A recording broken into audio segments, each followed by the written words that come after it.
Hubo un tiempo en el que la Tierra no pertenecía a un solo tipo de humano. Si hubieras caminado por el planeta hace 40 o 50.000 años, podrías haber encontrado personas que se parecían casi a nosotros, pero no exactamente. Algunos eran más bajos y más fuertes. Otros tenían frentes prominentes y cuerpos poderosos creados para el frío. Unos vivían en islas y evolucionaron hasta convertirse en algo casi increíble. Otros son tan misteriosos que los conocemos más por su ADN que por sus rostros. Y luego estábamos nosotros los Homo sapiens. Hoy en día somos la única especie humana que queda. No somos los más fuertes, ni los más antiguos, ni los que más tiempo sobrevivieron. Simplemente somos los últimos en pie. Lo cual plantea una pregunta inquietante. ¿Qué les pasó a todos los demás? Porque durante la mayor parte de la historia, ser humano no significaba una sola cosa. Era una familia desordenada, ramificada y experimental. La evolución no creó a los humanos una sola vez.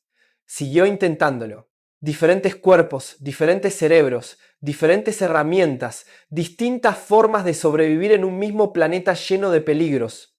Pero una a una, las otras ramas fueron desapareciendo, y lo extraño es que todavía no conocemos toda la razón de ello. No hubo un único momento en el que el mundo simplemente eligió a los Homo sapiens. No hubo una gran batalla, ni un único desastre, ni un final limpio. En cambio, la historia se parece más a una lenta desaparición. Pequeñas poblaciones separándose, el clima cambiando más rápido de lo que los cuerpos podían adaptarse, la comida desapareciendo, nuevos competidores llegando, grupos mezclándose, grupos muriendo y, a veces, tal vez simple mala suerte. La primera especie humana que debes entender es el Homo erectus. Y el Homo erectus no fue un experimento fallido. En cierto modo, fueron unos de los humanos más exitosos que jamás hayan existido. Aparecieron mucho antes que nosotros, hace unos 2 millones de años. Tenían cuerpos que parecían mucho más modernos que los de parientes humanos anteriores. Piernas largas, brazos más cortos, un cuerpo diseñado para caminar y correr por terrenos abiertos. Probablemente estuvieron entre los primeros humanos en expandirse mucho más allá de África, llegando a partes de Asia y sobreviviendo durante una cantidad de tiempo casi absurda. Más tiempo del que ha existido el Homo sapiens, muchísimo más. Si nuestra especie se siente permanente, el Homo erectus debería ponernos nerviosos, porque duraron bastante más de 1 millón de años y aún así desaparecieron. Sus rostros no eran como los nuestros. Tenían un cráneo bajo, un arco superciliar fuerte, un cerebro más pequeño que el de los humanos modernos, pero mucho más grande que el de los primeros ancestros parecidos a los simios. Fabricaban herramientas de piedra, cazaban y eran carroñeros. Vivieron en entornos cambiantes a lo largo de enormes distancias. Y durante muchísimo tiempo eso fue suficiente. Pero los últimos fósiles conocidos de Homo erectus provienen de Ngandong, en la isla de Java. La mejor datación actual lo sitúa entre hace 117.000 y 108.000 años. Para entonces, el mundo había cambiado. Existían otras especies humanas. El clima era inestable. Los bosques se expandían y retrocedían. Los ríos cambiaban su curso. Los animales se desplazaban. Y el Homo erectus, después de sobrevivir durante un periodo de tiempo casi imposible, finalmente desapareció. No sabemos exactamente por qué. Tal vez sus poblaciones restantes quedaron aisladas. Tal vez no pudieron adaptarse lo suficientemente rápido a los entornos cambiantes. Tal vez humanos más nuevos los superaron en la competencia. Pero su extinción nos enseña una lección temprana. Sobrevivir por mucho tiempo no significa sobrevivir para siempre. Luego estaban los neandertales, la especie humana que la gente cree conocer. Durante mucho tiempo fueron tratados como cavernícolas brutos, lentos, primitivos, casi como animales. Esa imagen es equivocada. Los neandertales no eran humanos fallidos. Eran una respuesta diferente al mismo problema: cómo sobrevivir a la edad de hielo. Sus cuerpos eran poderosos, más bajos y fornidos que los nuestros, con pechos anchos, brazos fuertes y huesos gruesos. Sus rostros tenían narices grandes, frentes marcadas y cráneos largos y bajos. Estaban hechos para ambientes fríos, donde los cuerpos perdían calor rápidamente y la comida podía ser difícil de encontrar. Cazaban animales grandes a corta distancia, una forma peligrosa de vivir. Sus heridas a veces se parecen a las lesiones de los jinetes de rodeo modernos, del tipo que sufres por acercarte demasiado a bestias poderosas. Usaban el fuego, fabricaban herramientas. Es muy probable que cuidaran de los miembros heridos de su grupo. Puede que usaran pigmentos y adornos. No eran monstruos en la oscuridad. Eran personas de otro tipo y durante cientos de miles de años sobrevivieron. Entonces el Homo sapiens comenzó a adentrarse en su mundo y después de hace unos 40.000 años la evidencia física de los neandertales desaparece. Biológicamente, como especie humana viva, habían desaparecido, pero la pregunta es ¿por qué? La vieja respuesta era sencilla. Llegamos nosotros, éramos más inteligentes, los destruimos. Pero la respuesta real probablemente no sea tan simple. Los neandertales vivían en poblaciones pequeñas y dispersas. Eso es peligroso. Los grupos pequeños pueden desaparecer por desastres cotidianos, un mal invierno, una cacería fallida, una enfermedad, una tasa de natalidad un poco baja durante demasiado tiempo. El ADN antiguo sugiere que algunos grupos de neandertales tardíos tenían baja diversidad genética, lo que significa que podrían haber sido ya vulnerables antes de que el Homo sapiens se convirtiera en un factor importante.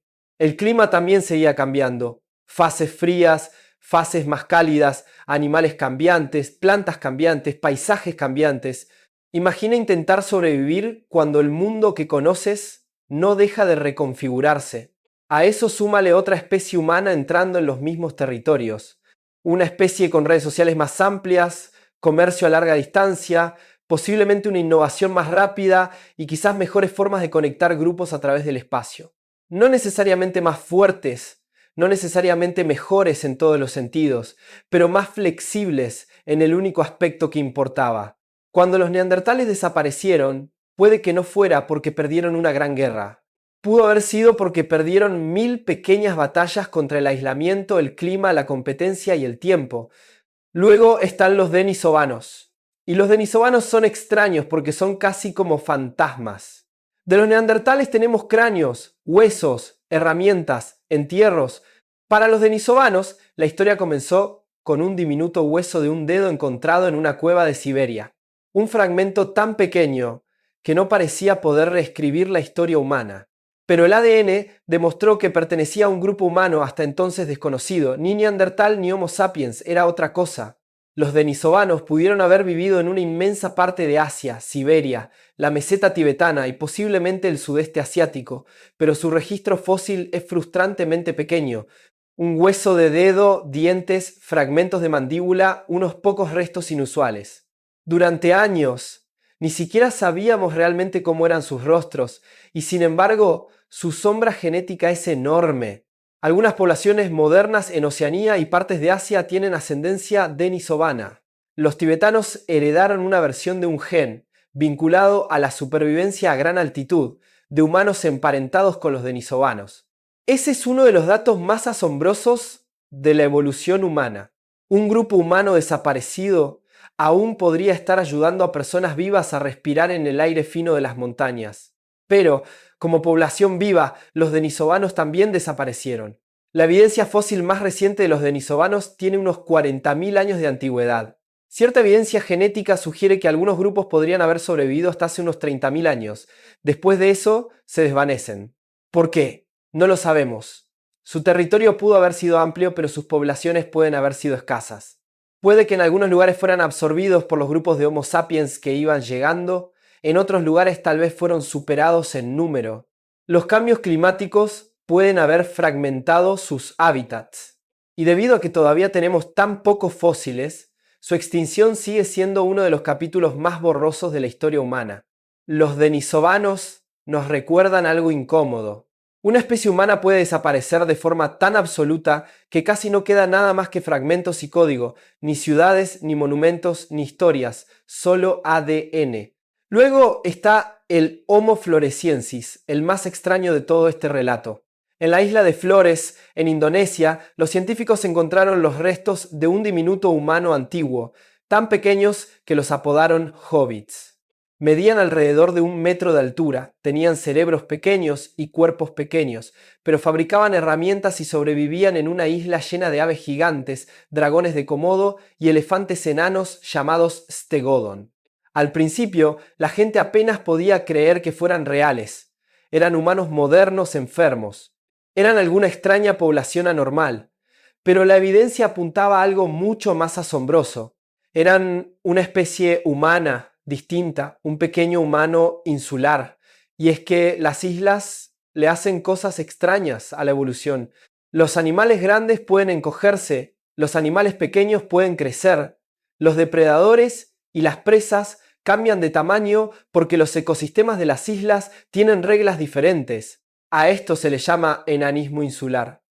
Y el Homo floresiensis puede ser uno de los ejemplos más dramáticos dentro de la familia humana. Sus fósiles en la cueva de Liang Bua datan ahora de entre 100.000 y 60.000 años atrás. Las herramientas de piedra asociadas a ellos llegan hasta hace unos 50.000 años. Esa fecha es sobrecogedora porque los humanos modernos se movían por la región en esa misma época y entonces el Homo floresiensis se esfumó. Una vez más, no sabemos exactamente por qué. Tal vez el clima alteró el entorno de la isla. Quizás sus presas disminuyeron. Tal vez la actividad volcánica perturbó el ecosistema. O tal vez el Homo sapiens llegó y añadió demasiada presión. En una isla pequeña no necesitas una catástrofe global. Una población pequeña puede ser borrada por una cadena de problemas locales. Menos agua, menos presas, más competencia, una erupción, una mala racha de generaciones y toda una especie humana puede desaparecer para siempre. Eso es lo que hace al Homo floresiensis tan perturbador. No estaban compitiendo por dominar el planeta. Solo intentaban sobrevivir en una isla e incluso eso no era seguro. Entonces, ¿por qué sobrevivió el Homo sapiens cuando los demás no lo hicieron? Aquí es donde la respuesta se vuelve peligrosa si la simplificamos demasiado. Es tentador decir que éramos más inteligentes, pero los neandertales también lo eran. Los denisovanos se adaptaron a entornos extremos. El Homo erectus sobrevivió mucho más tiempo que nosotros. Y el Homo floresiensis sobrevivió en un mundo que aterrorizaría a la gente de hoy. Por lo tanto, la respuesta no puede ser solo la inteligencia.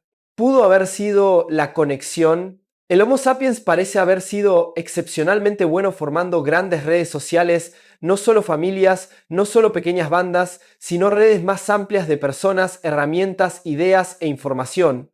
Si un grupo fracasaba, otro podía llevar el conocimiento hacia adelante. Si una región se volvía hostil, la gente podía trasladarse. Si una herramienta funcionaba, podía difundirse. Si una idea ayudaba, no tenía que quedarse atrapada en un solo valle. Esa puede ser una de nuestras mayores ventajas, no solo el cerebro individual, sino la red entre los cerebros. Otras especies humanas pudieron tener cultura, pero el Homo sapiens construyó una cultura que viajaba más lejos, cambiaba más rápido y conectaba a más personas. Y cuando el planeta se volvió inestable, eso fue fundamental. Una especie conectada puede soportar golpes que los grupos aislados no pueden. Pero ni siquiera eso nos convierte en ganadores por destino. La suerte también importó. La geografía importó. El momento oportuno importó. El tamaño de la población importó. Tal vez el Homo sapiens sobrevivió en parte porque éramos muy adaptables y en parte porque tuvimos la suerte de estar en los lugares correctos, con la cantidad correcta de personas, en los momentos precisos. Los otros humanos no fueron simples peldaños hacia nosotros, no eran versiones incompletas de nosotros. Fueron sus propios experimentos, con sus propias historias y sus propias y valiosas formas de ser humanos, y ahora se han ido.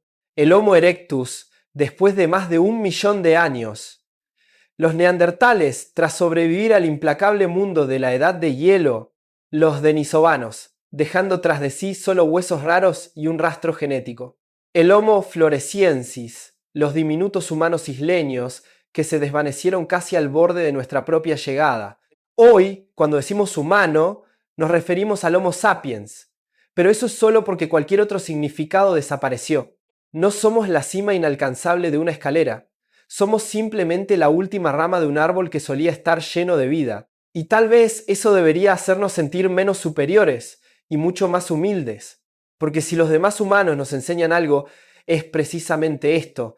La extinción no solo le ocurre a los débiles, le ocurre a los aislados, a los desafortunados, a los especializados, a los que son superados en número y a los que viven cambios demasiado rápidos como para poder sobrevivir. Y un día, si no tenemos cuidado, la última especie humana podría verse obligada a aprender esa misma lección.